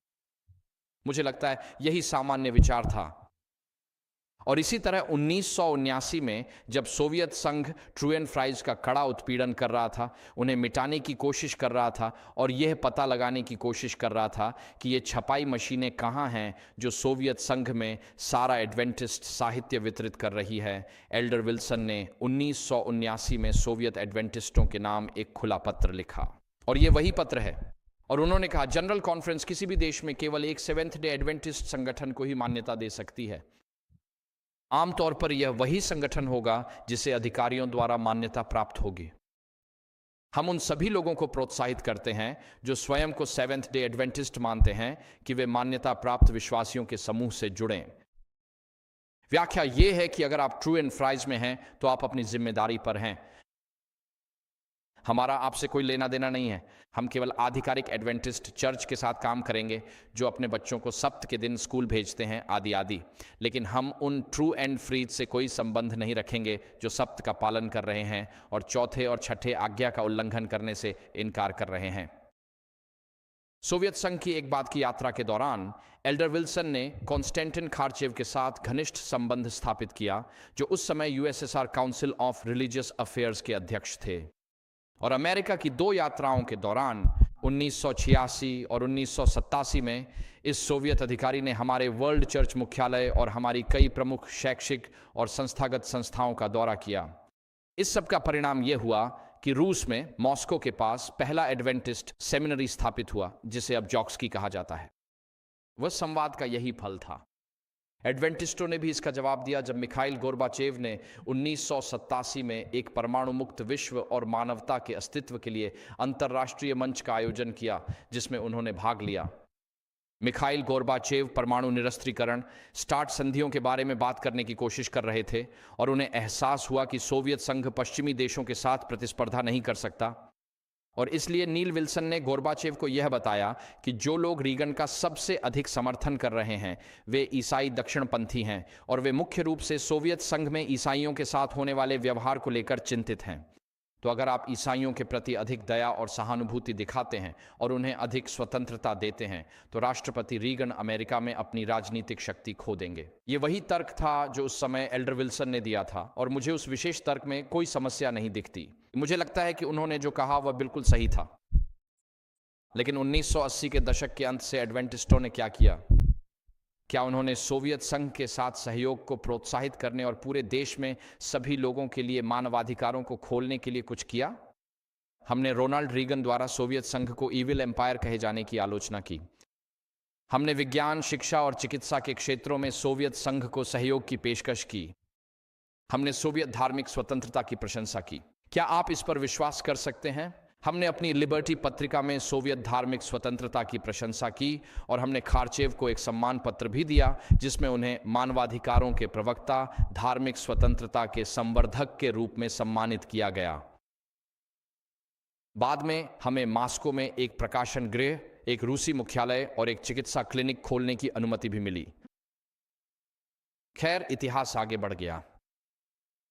क्या आप में से किसी को यह घटना याद है? बर्लिन की दीवार का गिरना। यह एक युग निर्धारक घटना थी। इसने पूरी दुनिया को आकार दिया, जैसा कि हम आज जानते हैं। आज सोवियत संघ अब नहीं रहा, लेकिन विचारधारा नहीं। वह तो आज भी हमारे विश्वविद्यालयों में जीवित और स्वस्थ है। जब आज कोई कहता है कि मैं प्रगतिशील हूं, तो इसका मतलब है कि मैं इस मार्क्सवादी विचारधारा को साझा करता हूं। यही इसका अर्थ है। हम एक मार्क्सवादी राज्य की ओर बढ़ रहे हैं। तो यहां अमेरिका में लगभग आधे मतदाता ऐसी ही चीजों के लिए वोट कर रहे हैं। लेकिन आज सोवियत संघ एक राजनीतिक इकाई के रूप में अब नहीं रहा। सच्चे और स्वतंत्र एडवेंटिस्ट अब लगभग नहीं बचे हैं। उनकी यादें हमारे सामूहिक चेतन में धीरे धीरे धुंधली होती जा रही हैं। यातना, निर्वासन, फांसी, श्रम शिविरों में भूखमरी, ये सब अब नहीं रहे। बच्चों के लिए अनिवार्य सप्त शिक्षा पूर्व सोवियत संघ के कुछ हिस्सों में अब भी मौजूद है, लेकिन ज्यादातर खत्म हो चुकी है। एक ईश्वर विरोधी नास्तिक राज्य के प्रति निष्ठा की शपथ अब समाप्त हो चुकी है। अब कोई सच्ची और स्वतंत्र मंडलियां नहीं बची हैं, न ही कोई सच्चे और स्वतंत्र सम्मेलन या कांग्रेस। आप यह भी देखेंगे कि पैसिफिक प्रेस में कोई ऐसी किताबें नहीं हैं जो सच्चे और स्वतंत्र एडवेंटिस्टों को पहचानती या उनका उत्सव मनाती हों। उन्हें हमारे इतिहास से मिटा दिया गया है क्योंकि वे आधिकारिक एडवेंटिस्ट नहीं थे, भले ही उन्होंने अपने विश्वास के लिए सबसे बड़ी कीमत चुकाई थी। सच्चे और स्वतंत्र लोगों को बस अनदेखा कर दिया गया है। हमारी आधिकारिक पत्रिकाओं द्वारा उन्हें हमारे इतिहास से मिटा दिया गया क्योंकि उन्होंने सोवियत राज्य के आगे सिर नहीं झुकाया और वे हमारे नेतृत्व द्वारा पूरे सोवियत संघ में किए गए समझौतों को स्वीकार नहीं करते थे। यह कोई दूर का इतिहास नहीं है। 90 के दशक में जब मैं अजरबैजान में एड्रा के लिए काम कर रहा था, तब मैंने कई लोगों से मुलाकात की, कुछ आधिकारिक एडवेंटिस्ट चर्च से और कुछ सच्चे और स्वतंत्र लोगों से। वे इस सच्चाई को स्वीकार करने के लिए संघर्ष कर रहे थे कि अब उत्पीड़न समाप्त हो चुका है और हम वास्तव में मसीह में भाई बहन हैं। लेकिन 3 पीढ़ियों की कड़वाहट और कटुता अब भी हवा में थी और आप इसे जहां भी जाते महसूस कर सकते थे। 90 के दशक में बहुत से लोग अब भी सोवियत शासन के कारण खोए हुए दोस्तों और परिवार के सदस्यों का शोक मना रहे थे। ऐसे समय में भाइयों और बहनों को यह याद दिलाने का समय था। भजन संहिता 116:15 कहती है कि प्रभु की दृष्टि में उसके संतों की मृत्यु बहुमूल्य है। ऐसे क्षणों में आप बस लोगों से मिलते हैं और कहते हैं, अंतिम न्याय में परमेश्वर ही इसका समाधान करेंगे। और जैसा कि दाऊद ने कहा 2 शमूएल 24:14 में, वह कहता है, आओ हम प्रभु के हाथ में पड़ें, क्योंकि उसकी दया महान है, परंतु मैं मनुष्यों के हाथ में न पड़ूं। हम इस इतिहास को किसी भी प्रकार की निंदा की भावना के साथ नहीं देखते और यह नहीं कहते कि एक समूह दूसरे से बेहतर है, क्योंकि हम में से किसी ने या बहुत कम लोगों ने ऐसे निर्णय लेने पड़े हैं। आप पहले से नहीं जानते कि आप कैसे खड़े होंगे और क्या निर्णय लेंगे। जब एक तानाशाही राज्य आपके पीछे या आपके बच्चों के पीछे आता है, और इसीलिए हम सोवियत संघ के इस दर्दनाक इतिहास को पीछे मुड़कर देखते हैं और यह स्वीकार करते हैं कि हम में से हर कोई केवल ईश्वर की कृपा से ही बचा है। सोवियत संघ में अधिकांश एडवेंटिस्टों ने अपनी क्षमता और परिस्थिति के अनुसार जो सबसे अच्छा निर्णय हो सकता था वही लिया। किसी की भी निंदा नहीं की जानी चाहिए, खासकर उन लोगों की जो अपेक्षाकृत आराम और विलासिता में रहते हैं, कि एडवेंटिस्टों ने यातना, बलात्कार या फांसी या आजीवन साइबेरिया में निर्वासन, जमे हुए शिविरों में काम करने, मौत तक काम करने, अपने बच्चों को जबरन छीन लिए जाने और फिर कभी न देखने, भूखमरी, अनुपचारित बीमारी, क्रूरता या फांसी से मौत का सामना करने के खतरे के प्रति कैसे प्रतिक्रिया दी। हम आज बैठकर यह नहीं कह सकते कि मैं उस समूह में होता या मुझे उस समूह में होना चाहिए था, और हम इन लोगों में से किसी की भी आलोचना पीछे मुड़कर नहीं कर सकते, क्योंकि हमें खुद कभी वह रास्ता चलना नहीं पड़ा। लेकिन हम उनकी कहानियों से सीख सकते हैं। मैं पहले बैठकर सोवियत संघ के पूर्व एडवेंटिस्टों की कहानियां सुना करता था, और आप किसी दादी के पास बैठते हैं और उनसे उनकी कहानी सुनाने के लिए कहते हैं। और वह आपको आग के बीच आस्था की सबसे अविश्वसनीय कहानी सुनाएंगी, और साहस और दृढ़ विश्वास की भी। एक महिला थी जिन्हें मैं अब भी चूहे वाली महिला के नाम से याद करता हूं। हमने उन्हें एड्रा में रखा था। हम हर महीने लगभग 8 लाख लोगों को खाना खिला रहे थे। देश भर में हमारे 60 बड़े गोदाम अमेरिकी आटे, तेल और बीन्स से भरे थे। वहाँ के चूहे गोदामों जितने बड़े और विशाल थे। तब जीएम चूहे नहीं थे, लेकिन हमारे पास अपने खुद के जीएम चूहे थे। और यह महिला चूहे मारने में माहिर थी। और वह चूहे मारने में इतनी अच्छी क्यों थी? क्योंकि 1960 के शुरुआती दशक में वह मॉस्को में एडवेंटिस्ट बन गई थी, और अधिकारी उससे इतने नाराज थे क्योंकि वह सच में स्वतंत्र थी कि उन्होंने उसके बच्चों को उससे छीन लिया, उसकी 2 नवजात बेटियां, जुड़वां लड़कियां, और उन्हें सोवियत अनाथालय में भेज दिया, और उसे मॉस्को से निर्वासित कर बाकू, अजरबैजान की राजधानी भेज दिया। और जो काम उसे दिया गया वह था मेट्रो में चूहे मारना। और यही उसने अगले 40 सालों तक किया, जब तक सोवियत संघ का पतन नहीं हो गया, बिना यह जाने कि उसकी बेटियां कहाँ हैं। क्या वह कभी अपनी बेटियों को फिर से देख पाएगी? और उसने सोवियत संघ की ओर से झेली गई सबसे बुरी परिस्थितियों में भी खुद को जिंदा रखा। और जब सोवियत संघ का पतन हुआ तो वह अपनी बेटियों की तलाश में निकल पड़ी, और उसने उन्हें ढूंढ निकाला। वे दोनों विवाहित महिलाएं थीं जो आज के वोल्गोग्राद शहर में रहती थीं, जो द्वितीय विश्व युद्ध के समय स्टालिनग्राद था। और उसने मुझे अपनी कहानी सुनाई, और उसकी आंखों में आंसू थे। वे आंसू सोवियतों के प्रति गुस्से के नहीं थे। वे आंसू उस कड़वाहट के नहीं थे जो भगवान ने उसे झेलने के लिए दी थी। वे आंसू खुशी के थे कि भगवान ने उसे उसकी दोनों बेटियों से फिर से मिला दिया था। वह इस सब से गुजर गई थी। वह 20वीं सदी की सबसे बुरी व्यवस्थाओं में से एक से बच निकली थी, और अब उसका परिवार एक साथ था। और इसलिए चूहे वाली महिला के चेहरे पर खुशी के आंसू थे।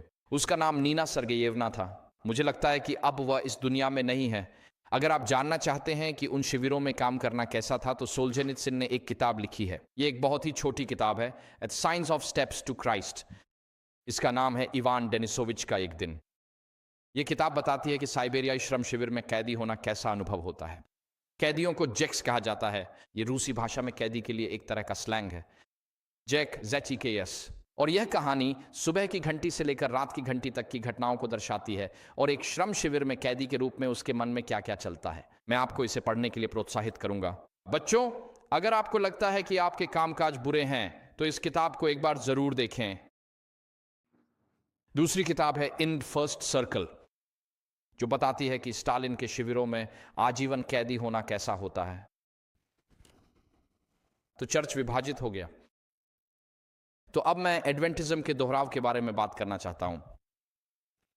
यीशु ने इसे इस तरह कहा था। उन्होंने कहा, आज रात तुम सब मेरे कारण मुझसे विमुख हो जाओगे। मत्ती 26 पद 31। मैं चरवाहे को मारूंगा और झुंड की भेड़ें तितर बितर हो जाएंगी। यह भविष्यवाणी उसी रात पूरी हुई जिस रात मसीह के साथ विश्वासघात हुआ था, जब शिष्य उनसे भाग गए थे। मसीह की यह भविष्यवाणी पिछले 2100 वर्षों में बार बार पूरी होती रही है। जब भी नास्तिक शासन नेताओं पर प्रहार करते हैं, झुंड हमेशा तितर बितर हो जाता है। हमने इसे जर्मनी में देखा, हमने इसे सोवियत संघ में देखा, हम इसे आज वियतनाम में देख रहे हैं, और हमने इसे कोविड में भी देखा। इतिहास सीधे सीधे खुद को नहीं दोहराता, लेकिन यह तुक जरूर करता है, क्योंकि हम अभी भी पतित मानव हैं। हम उन्हीं प्रलोभनों के शिकार होते हैं और उन्हीं गलतियों के भी शिकार होते हैं। तो मैं आज कुछ समय के लिए उत्तर अमेरिका में एक एडवेंट आंदोलन के रूप में हम जहां हैं उसके बारे में बात करना चाहता हूं। यह स्पष्ट हो जाएगा कि मैं इस विषय के साथ कहां जा रहा हूं। हमारी आंखों के सामने ही एक विभाजन है, आधिकारिक संस्थागत एडवेंटिज्म और जिसे मैं आज यहां सच्चा और स्वतंत्र एडवेंटिज्म कहूंगा, उसके बीच। एक और आधिकारिक संस्थागत एडवेंटिज्म एक कानूनी संस्था है जिसे कानूनी मान्यता प्राप्त है और उससे जुड़े सभी कर लाभ भी मिलते हैं। लेकिन मेरा मानना है कि जल्दी या देर से एक बार फिर सच्चा और स्वतंत्र एडवेंटिज्म सामने आएगा।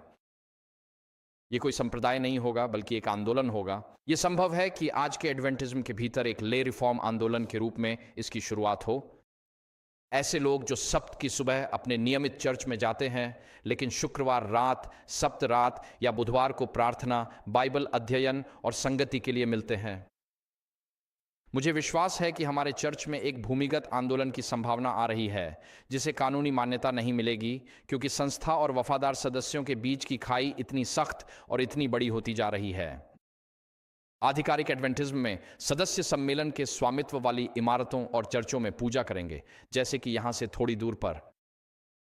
सच्चे और स्वतंत्र एडवेंटिज्म में हम निजी घरों या सार्वजनिक सुविधाओं में पूजा करेंगे, और मेरी अधिकतर प्रचार सेवाएं अब सार्वजनिक सुविधाओं या अन्य चर्चों में हो रही हैं। हम अपनी आंखों के सामने इस विभाजन को होते हुए देख रहे हैं। आधिकारिक एडवेंटिज्म धन के प्रेम के बोझ तले दबा हुआ है। वे संपत्तियों और अरबों डॉलर की संघीय आय धाराओं की सुरक्षा की आवश्यकता के बोझ तले दबे हुए हैं। दूसरी ओर सच्चा और स्वतंत्र एडवेंटिज्म मसीह के प्रेम के बोझ तले है, ताकि वह दुनिया को दूसरी आमद के लिए चेतावनी दे सके और तैयार कर सके, चाहे अस्थायी लागत कुछ भी हो। आधिकारिक एडवेंटिज्म ने खुद को कानूनी रूप से संयुक्त राष्ट्र के लक्ष्यों, भावना और उद्देश्यों के अधीन कर लिया है। हमने हाल ही में इसके बारे में बहुत कुछ सुना है। मैं आपको इसके बारे में और अधिक जानने के लिए प्रोत्साहित करूंगा, लेकिन हमने कानूनी तौर पर खुद को संयुक्त राष्ट्र के लक्ष्यों और उद्देश्यों का समर्थन करने के लिए बाध्य कर लिया है। हॉफमैन आज दोपहर को व्यापक भलाई की अवधारणा पर बोलेंगे, लेकिन मानवाधिकारों की सार्वभौमिक घोषणा का एक अनुच्छेद धर्म की स्वतंत्रता की गारंटी देता है। हम कहते हैं प्रभु की स्तुति हो। अनुच्छेद 29.2, 29.3 कहता है, माफ कीजिए, आपके पास ये सभी अधिकार हैं, लेकिन ये सभी सार्वजनिक भलाई के अधीन हैं। तो इसका मतलब है कि आपके पास धार्मिक स्वतंत्रता नहीं है। और हमने एक सामान्य सम्मेलन के रूप में, एक विश्व चर्च के रूप में इसके लिए हस्ताक्षर किए हैं। हमने इस अवधारणा के लिए हस्ताक्षर किए हैं कि इस दुनिया की सरकारों को यह अधिकार है कि वे पवित्र आत्मा जो आपको बताता है उसे भी अनदेखा कर सकती हैं। यह एडवेंटिस्ट चर्च की आधिकारिक स्थिति है। जब आप देखते हैं कि हमने जिस पर हस्ताक्षर किए हैं उसके क्या निहितार्थ हैं, सच्चे और स्वतंत्र एडवेंटिज्म ने खुद को संयुक्त राष्ट्र के लक्ष्यों के अधीन नहीं किया है, बल्कि उन्होंने केवल परमेश्वर के वचन के अधीनता स्वीकार की है, जैसा कि पवित्र आत्मा द्वारा अंतरात्मा की दृढ़ मान्यताओं के माध्यम से निर्देशित किया गया है। आधिकारिक एडवेंटिज्म मानता है कि वही सामान्य सम्मेलन है। एडकॉम के पास आध्यात्मिक अधिकार और कानूनी अधिकार है कि वे सदस्यों को धार्मिक स्वतंत्रता से वंचित कर सके। और सच्चे और स्वतंत्र मानते हैं कि कोई भी व्यक्ति दूसरे की अंतरात्मा पर पवित्र आत्मा की प्रेरणा को नकार नहीं सकता। हम अंतरात्मा की स्वतंत्रता और सबसे बड़े आज्ञा का समर्थन करते हैं, तुम अपने परमेश्वर यहोवा से अपने सारे मन, प्राण और बुद्धि से प्रेम करना। आधिकारिक एडवेंटिस्ट स्थिति वास्तव में वे आधिकारिक बयान जारी करते हैं जो वर्तमान मुद्दों पर संयुक्त राष्ट्र की स्थिति की बहुत नकल करते हैं। अब तो अगर आप जानना चाहते हैं कि हम किसी सामाजिक मुद्दे पर क्या सोचते हैं, तो एक एडवेंटिस्ट के रूप में परमेश्वर का वचन मत पढ़िए, बस संयुक्त राष्ट्र का इंतजार कीजिए। जब वे कोई स्थिति बयान जारी करेंगे तो हम कुछ महीनों बाद उसे दोहराएंगे। हम उसमें कुछ बाइबल की आयतें मिला देंगे ताकि वह अच्छा लगे, लेकिन हम लगातार संयुक्त राष्ट्र के दृष्टिकोण को ही दर्शा रहे हैं, जिसमें हिंदू, बौद्ध, मुस्लिम, नास्तिक और प्राणीवादी शामिल हैं, शैतानवादी और पोपाई जो कि मसीह विरोधी है। सच्चे और स्वतंत्र विचारधारा वाले सच्चे और स्वतंत्र एडवेंटिस्ट संयुक्त राष्ट्र के आधिकारिक बयानों में रुचि नहीं रखते। वे 3 स्वर्गदूतों के संदेश, यीशु के दूसरे आगमन की घोषणा और सबको उनके लिए तैयार करने में रुचि रखते हैं।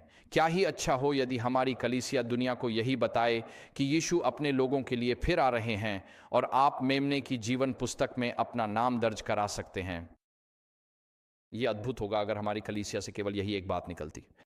संयुक्त राष्ट्र के बयानों पर बकवास करने के बजाय आधिकारिक एडवेंटिज्म के सार्वजनिक रुख सीधे उन संयुक्त राष्ट्र बयानों के समानांतर हैं जो जारी किए जा रहे हैं, जिसमें मसीह विरोधी भी शामिल है। और सच्चा और स्वतंत्र एडवेंटिज्म उसके सार्वजनिक रुख को शास्त्र और भविष्यवाणी की आत्मा के रुख को दर्शाना चाहिए। ठीक वैसे ही जैसे सोवियत संघ की कहानी में जहां बहस चौथे और छठे आज्ञा के ऊपर थी, आज एडवेंटिज्म में भी वही संघर्ष चल रहा है। आधिकारिक एडवेंटिज्म में हम छठी आज्ञा को तोड़ने का जश्न मनाते हैं। जब हमारे सम्मेलन चार्ली किर्क की हत्या का जश्न मनाते हैं, चाहे आप उनके बारे में कुछ भी सोचें, जब हम किसी सार्वजनिक अधिकारी की हत्या का जश्न मना रहे हैं, जब हम गलातियों 6 से शास्त्र का हवाला देते हैं और कहते हैं धोखा न खाओ, परमेश्वर का उपहास नहीं किया जा सकता, जैसा मनुष्य बोता है वैसा ही वह काटेगा। जब हम सार्वजनिक हत्या का जश्न मनाते हैं तो हम छठी आज्ञा को तोड़ने का जश्न मना रहे हैं और परमेश्वर के अवशेष होने का दावा खोखला रह जाता है, क्योंकि अवशेष लोग परमेश्वर की आज्ञाओं का पालन करते हैं। लेकिन जब आप छठी आज्ञा के उल्लंघन का जश्न मनाते हैं और अपने अस्पतालों में कभी कभी गर्भपात करने का चुनाव करते हैं, तो यह इस बात को झूठा साबित करता है कि आप परमेश्वर की आज्ञाओं का पालन कर रहे हैं। हालांकि सच्चा और स्वतंत्र एडवेंटिस्ट दृष्टिकोण छठी आज्ञा का पालन करता है, हर प्रकार की हत्या को अस्वीकार करके, चाहे वह राजनीतिक हत्या हो, पुलिस की बर्बरता हो या गर्भ के भीतर हो रही हो। सच्चे और स्वतंत्र एडवेंटिस्ट तो आधिकारिक एडवेंटिस्ट वे एडवेंटिस्ट संस्थानों में और एडवेंटिस्ट मंचों पर प्रो LGBTQ कार्यक्रमों और संदेशों के माध्यम से 7वीं आज्ञा के उल्लंघन को प्रोत्साहित करते हैं। जैसा कि हम आज जश्न मना रहे हैं, अपने खुद के भवन में नहीं, क्योंकि हमें यहाँ रहने की अनुमति नहीं है। लोमा लिंडा में धर्मशास्त्र स्कूल में वे धार्मिक स्वतंत्रता सब्बात नहीं बल्कि सदोमाइट सब्बात मना रहे हैं। वे LGBTQ जीवन शैली को बढ़ावा दे रहे हैं। वे ऐसी किताबों को बढ़ावा दे रहे हैं जो कहती हैं कि हमें पूरी बाइबल की व्याख्या फिर से करनी चाहिए ताकि समलैंगिकता और समान लिंग यौन गतिविधि को परमेश्वर की दृष्टि में पाप न माना जाए। ऐसे प्रचारकों पर प्रतिबंध नहीं लगाया जाता। ऐसे प्रचारकों को उच्च पदस्थ लोगों द्वारा नहीं टोका जाता। आपकी दशमांश राशि उन कलीसिया नेताओं के लिए जाती है जो लोमा लिंडा यूनिवर्सिटी मेडिकल सेंटर के बोर्ड में बैठते हैं। यही है जहां आपकी दशमांश जाती है। जनरल कॉन्फ्रेंस के अध्यक्ष, उपाध्यक्ष उन बोर्डों में बैठते हैं और फिर भी वे कार्यक्रम चलते रहते हैं। हम अपने एडवेंटिज्म के प्रगतिशील पक्ष के साथ खुलेआम और सार्वजनिक रूप से 7वें आज्ञा का उल्लंघन मनाते हैं। मैं आज सुबह यहां दयालु बनने की कोशिश कर रहा हूं, लेकिन यही सच है। बाइबल के प्रति निष्ठावान, सच्चे और स्वतंत्र एडवेंटिस्ट कहते हैं, नहीं, हम 7वीं आज्ञा का पालन करते हैं। इस दुनिया में जन्मा हर व्यक्ति उद्धार के योग्य है, लेकिन हम यौन क्रांति और LGBTQ आंदोलन के नैतिक पतन को अस्वीकार करते हैं। आधिकारिक एडवेंटिज्म 10वीं आज्ञा के उल्लंघन को बढ़ावा देता है क्योंकि यह क्रिटिकल थ्योरी या सांस्कृतिक मार्क्सवाद को बढ़ावा देता है जो ईर्ष्या पर आधारित है। सच्चा और स्वतंत्र एडवेंटिज्म क्रिटिकल थ्योरी और शैतानी मार्क्सवादी विचारधारा को अस्वीकार करके 10वीं आज्ञा का पालन करता है। यह हमारे देश में और हमारे नॉर्थ अमेरिकन डिवीजन की कई संस्थाओं में भर गया है। आधिकारिक एडवेंटिज्म सत्य बोलने वालों को चुप करा देता है। 21वीं सदी में सच्चा और स्वतंत्र एडवेंटिज्म सत्य बोलने वालों की तलाश करता है। आधिकारिक एडवेंटिज्म में किसी को भी हमारे प्रशासनिक उच्चाधिकारियों पर सवाल उठाने, आलोचना करने, समीक्षा करने या सुधार की मांग करने की अनुमति नहीं है। जैसा कि फरीसियों ने यूहन्ना 9 में जन्म से अंधे व्यक्ति से कहा था, क्या तुम हमें सिखाने का साहस करते हो? और उन्होंने उसे बाहर निकाल दिया। यह लगभग सीधा समानांतर है उस चीज का जो आज हो रहा है। क्या तुम हमें सिखाने का साहस करते हो और हम तुम्हें बाहर निकाल देंगे। दूसरी ओर सच्चा और स्वतंत्र एडवेंटिज्म मानता है कि परमेश्वर ने हमें एक सीधी गवाही दी है। दूसरे सिलेक्टिव मैसेजेस में सीधी गवाही में ताड़नाएं और चेतावनियां शामिल हैं। यह लाउदीकिया की कलीसिया को दी जानी है जो खोई हुई है जब तक कि वह अपनी आत्मिक आत्मनिर्भरता से पश्चाताप नहीं करती। आइए हम इस बारे में स्पष्ट रहें। 7 कलीसियाओं के लिए संदेश 7 कलीसियाओं के स्वर्गदूतों को दिए गए हैं। प्रकाशित वाक्य 1 में मसीह 7 सितारों को अपने हाथों में थामे हुए हैं। वे उन 7 कलीसियाओं के अगुवे हैं। लाउदीकिया की कलीसिया के लिए संदेश लाउदीकिया की कलीसिया के स्वर्गदूत को है, जिसका अर्थ है कि यह संदेश लाउदीकिया की कलीसिया के नेताओं के लिए है और यह कह रहा है कि आप अभी खोई हुई स्थिति में हैं। यदि आप पश्चाताप नहीं करते तो मैं आपको अपने मुंह से उगल दूंगा। इसलिए एक सच्चा संदेश प्रचारित किया जाना चाहिए, क्योंकि परमेश्वर नहीं चाहता कि कोई भी नाश हो। हम भी नहीं चाहते कि कोई भी नाश हो, और इसीलिए सच्चा और स्वतंत्र। आज का एडवेंटिज्म परमेश्वर की आत्मा के अधिकार को बनाए रखता है कि वह ऐसे उपदेशों के माध्यम से बोले जो निडर हों और हमारे समय की परिस्थितियों को संबोधित करें। आधिकारिक एडवेंटिज्म का मानना है कि दशमांश सम्मेलन का है, चाहे वे बाइबल की सच्चाई को बनाए रखें या नहीं। सच्चे और स्वतंत्र एडवेंटिस्ट मानते हैं कि दशमांश मसीह का है जो कलीसिया का सिर है, और उसे वहीं लौटाया जाना चाहिए जहां पवित्र आत्मा दशमांश लौटाने वाले को निर्देशित करता है। आधिकारिक एडवेंटिज्म में सम्मेलन के प्रचारक डरपोक सुरक्षित उपदेश दे रहे हैं जो अपने संपन्न उन्नींदे संतों को शांत करते हैं। सच्चा और स्वतंत्र एडवेंटिज्म ऐसे वर्तमान सत्य के वक्ताओं की तलाश करता है जो हमारे समय के लिए निडर हों और जो व्यक्तिगत पश्चाताप का आह्वान करें और मसीह की धार्मिकता को प्राप्त करना, मसीह आप में महिमा की आशा। हमारी विश्वव्यापी कलीसिया के भीतर एक स्पष्ट विभाजन हो रहा है। मैंने आज यहाँ आपके सामने इसका कुछ हिस्सा रखा है। ऐसे विभाजन एडवेंटिस्ट इतिहास में हमेशा किसी न किसी रूप में होते रहे हैं। वे उद्धार के इतिहास में भी होते रहे हैं, वहाँ 7,000 से भी अधिक थे। एलियाह ने एक राजा 18 और 19 में बाल के आगे घुटने नहीं टेके थे, और अधिकांश लोगों ने अपने समय के बालों के आगे सिर झुका दिया था। और आज हमारे आंदोलन के भीतर भी एक विभाजन हो रहा है। मुझे तय करना होगा कि मैं कहाँ खड़ा हूँ, और आपको भी तय करना होगा कि आप कहाँ खड़े हैं। कोई भी फिर से एक नया, सच्चा और स्वतंत्र एडवेंट आंदोलन नहीं चाहता। मैं हमारे एडवेंटिस्ट आंदोलन से प्रेम करता हूँ, मैं इसमें जन्मा हूँ, लेकिन यह फिर से हो सकता है, यह फिर से आवश्यक भी हो सकता है। क्यों? क्योंकि हमारे एनएडी में यह प्रगतिशील और संस्थागत वफादारों के द्वारा नियंत्रित है, और हमारे उत्तरी अमेरिका के चर्च में सिक्के के दो पहलू हैं। यहाँ बाइबल के प्रति निष्ठावान एडवेंटिस्ट हैं, और यहाँ प्रगतिशील और संस्थागत एडवेंटिस्ट हैं। हम अलग अलग ग्रहों पर रह रहे हैं, हमारी सोच की दुनिया अलग अलग है, हमें एक साझा वित्तीय ढांचे ने जोड़े रखा है, और अब प्रगतिशील लोग उस ढांचे का इस्तेमाल बाइबल के प्रति निष्ठावानों के खिलाफ हथियार के रूप में कर रहे हैं। यह टिकाऊ नहीं है। आध्यात्मिक बॉल्कनाइजेशन अंततः संगठनात्मक बॉल्कनाइजेशन और वित्तीय बॉल्कनाइजेशन की ओर ले जाएगा। मैं इसका प्रचार नहीं कर रहा हूं, मैं सिर्फ यह कह रहा हूं कि इतिहास हमें यही सिखाता है कि ऐसा होने की संभावना है।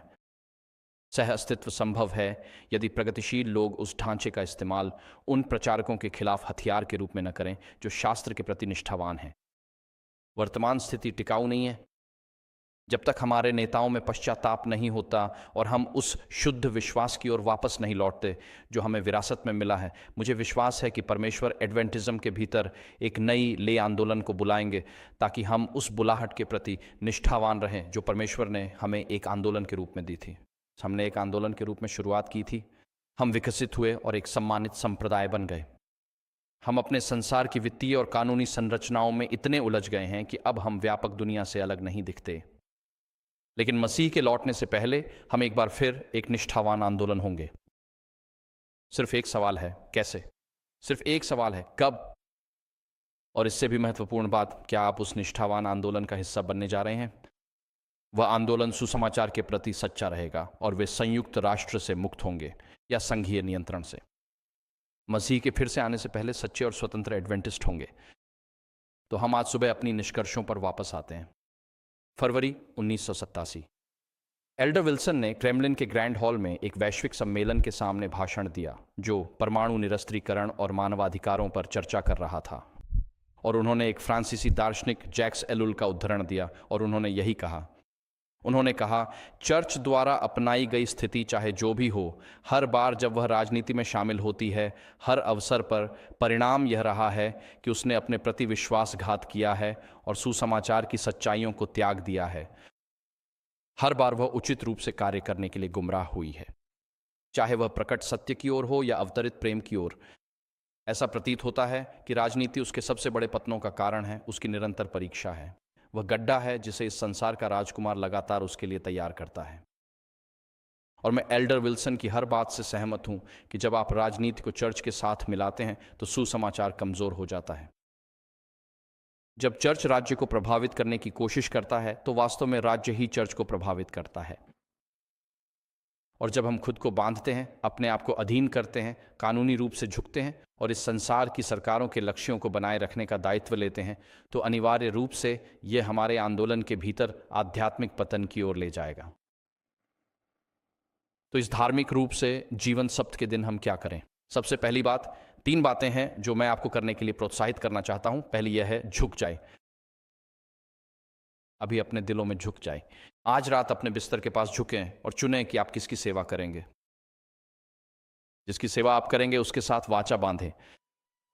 ईश्वर या धन, क्या आप एक बाइबल के प्रति निष्ठावान एडवेंटिस्ट बनेंगे या एक संस्थागत एडवेंटिस्ट? जब अंतिम संकट आएगा, क्या आपका दिल और आपका मन सुसमाचार के प्रति सच्चे रहेंगे? क्या आपकी अंतरात्मा परमेश्वर के वचन से बंधी होगी और उसके अधीन होगी? क्या आपकी अंतरात्मा संयुक्त राष्ट्र या संघीय नियंत्रण के अधीन होगी? आज ही चुनें कि आप किसकी सेवा करेंगे। दूसरी बात जो मैं आपको प्रोत्साहित करना चाहता हूं वह है, खड़े हो जाएं, यानी अपने विश्वास को जिए। सिर्फ नाम के 7वें दिन एडवेंटिस्ट न बने, बल्कि सच्चे 7वें दिन एडवेंटिस्ट बने। अपने विश्वास को रविवार से शुक्रवार तक भी वैसे ही जिए जैसे सप्त के दिन जीते हैं। दुनिया को बताएं कि आप एक जीवित उद्धारकर्ता की सेवा करते हैं, जो फिर से आने वाला है, जिसने आपके जीवन को बदल दिया है, जो आपके जीवन में कुछ खास है, और आप चाहते हैं कि दूसरे लोग भी हमारे स्वर्गीय पिता की कृपा, भलाई और दया का अनुभव करें। खड़े हो जाएं और अपने विश्वास को जिए। अपने विश्वास को किसी टोकरी के नीचे न छुपाएं। हर दिन परमेश्वर के वचन में अपनी जड़ें मजबूत करें। खुद जानें कि आप क्या मानते हैं। आपका प्रेम और आपकी गवाही यीशु मसीह के लिए और भी अधिक चमके। काश आज हम सभी को जाना जाता सच्चे और स्वतंत्र एडवेंटिस्ट होने के लिए। और तीसरी बात, अपनी आवाज उठाएं। अभी ऑनलाइन एक याचिका है, आप उस पर सकते हैं। ये faithfuladventist.org पे है। ये एक अच्छी तरह से लिखा गया दस्तावेज है। इसमें संसाधनों के कई पन्ने हैं। दुनिया भर के एडवेंटिस्ट इसे साइन कर रहे हैं। पहले 3 दिनों में इससे जुड़े वीडियो को 2 लाख से अधिक बार देखा गया। एडवेंटिस्ट यह महसूस कर रहे हैं कि हम यहाँ मुश्किल में हैं और यह हमारी जिम्मेदारी है कि हम अपनी आवाज़ उठाएं। और ये याचिका जनरल कॉन्फ्रेंस के लिए नहीं है। यह संयुक्त राष्ट्र महासचिव को लिखा गया एक पत्र है, जिसमें कहा गया है, हमारा आपसे कोई संबंध नहीं है और हमने कभी संयुक्त राष्ट्र का सदस्य बनने के लिए सहमति नहीं दी, और हम चाहते हैं कि आप उस संबंध को समाप्त कर दें। यह पत्र सीधे संयुक्त राष्ट्र को संबोधित है और इसमें 3 स्वर्गदूतों के संदेशों की व्याख्या की गई है, सप्त की व्याख्या की गई है, परमेश्वर के नियम की व्याख्या की गई है और मानव यौनिकता की भी व्याख्या की गई है। और इसमें कहा गया है, इन सभी क्षेत्रों में हम संयुक्त राष्ट्र और उसके लक्ष्यों, उसके आदर्शों, उसके सिद्धांतों या उसके उद्देश्यों के आगे नहीं झुक सकते। तो मैं आज आपको प्रोत्साहित करता हूं कि faithfuladventist.org पर उस याचिका को देखें, अपनी गवाही को सुनने दें, इसे ऑनलाइन साइन करें। आइए हम खड़े हों और अपनी उपस्थिति दर्ज कराएं। संसाधनों को पढ़ें, जानकारी में रहें और दूसरों के साथ साझा करें। यीशु फिर से आने वाले हैं और जब यीशु फिर से आएंगे तो एक विश्वास योग्य अवशेष उनका इंतजार कर रहा होगा। वे सुसमाचार के प्रति सच्चे हैं और वे सरकारी नियंत्रण से मुक्त हैं। मैं एडवेंटिस्ट चर्च का सदस्य हूं। मुझे एडवेंटिस्ट चर्च का सदस्य होने का सौभाग्य प्राप्त है, लेकिन अपने दिल में मैं भी एक सच्चा और स्वतंत्र एडवेंटिस्ट हूं। मेरी पहली निष्ठा मसीह के प्रति है और मेरे मन के विचार और मेरे हृदय की दिशा हर दिन मसीह की आत्मा द्वारा निर्देशित होनी चाहिए, न कि संयुक्त राष्ट्र के पतित आदेशों द्वारा। इसलिए आज परमेश्वर के सामने वाचा में झुक जाएं। जहां तक मेरी और मेरे घर की बात है, हम प्रभु की सेवा करेंगे।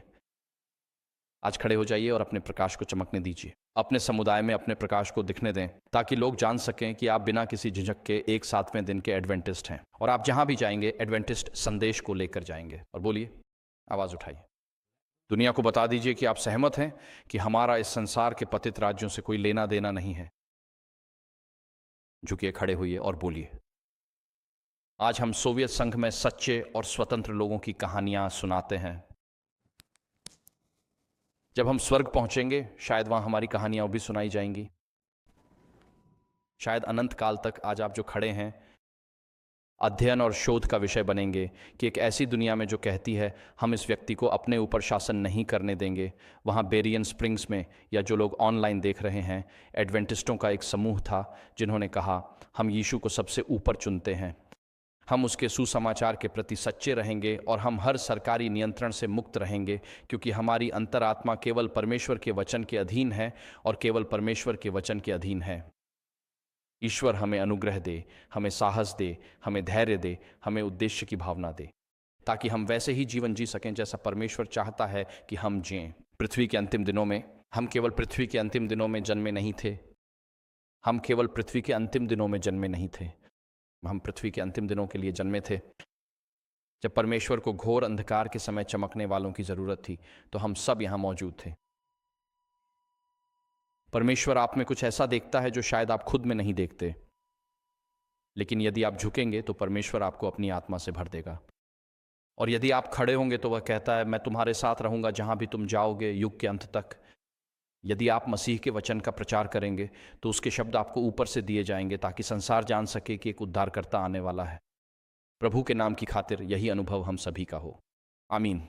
मैं आप सभी से निवेदन करता हूं कि समापन प्रार्थना के लिए मेरे साथ सिर झुकाएं। हे परम प्रधान स्वर्गीय पिता, हम आपका धन्यवाद करते हैं। हम आज आपको धन्यवाद देते हैं कि हमें यहाँ अमेरिका में जो स्वतंत्रता मिली है उसके लिए।